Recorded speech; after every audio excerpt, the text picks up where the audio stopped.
রাজপথে আমাদের অক্সিজেন, কাজে রাজপথে আসলে আমাদের কোনো ক্ষতি হয় না, রাজপথে আসলে আমাদের উপকার হয়। 9 তারিখে নির্বাচনের ফলাফল যাই হোক, আমরা ইতিমধ্যে জিতে গিয়েছি। ভোটারদেরকে যা বলার অতীতেই বলা হয়েছে, ভোটারদেরকে নতুন করে কোনো কিছু বলার নাই।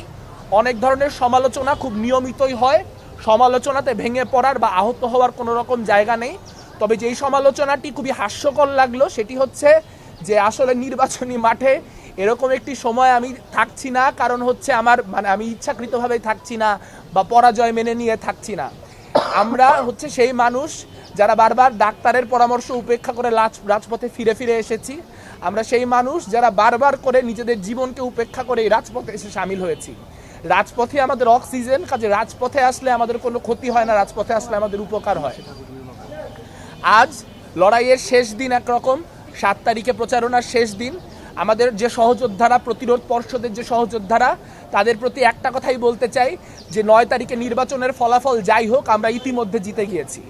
আমরা জিতে গিয়েছি এই কারণে, কারণ বাংলাদেশে যখন আমরা দেখতে পাই যে একটার পর একটা মাজার ভাঙা হয়, যখন আমরা দেখতে পাই যে মৃত মানুষের লাশ কবর থেকে তুলে পুড়িয়ে দেওয়া হয়, যখন আমরা দেখতে পাই একটার পর একটা মব আক্রমণ হয়, যখন আমরা দেখতে পাই একটার পর একটা মোরাল পুলিশিং হয়, তখন আমাদের উপস্থিতির কারণে আজকে প্রতিক্রিয়াশীলতম গোষ্ঠীগুলিকেও বলতে হচ্ছে যে ঢাকা বিশ্ববিদ্যালয় ক্যাম্পাসে রাত 12টা পর্যন্ত মেয়েদের হল ওপেন রাখতে হবে।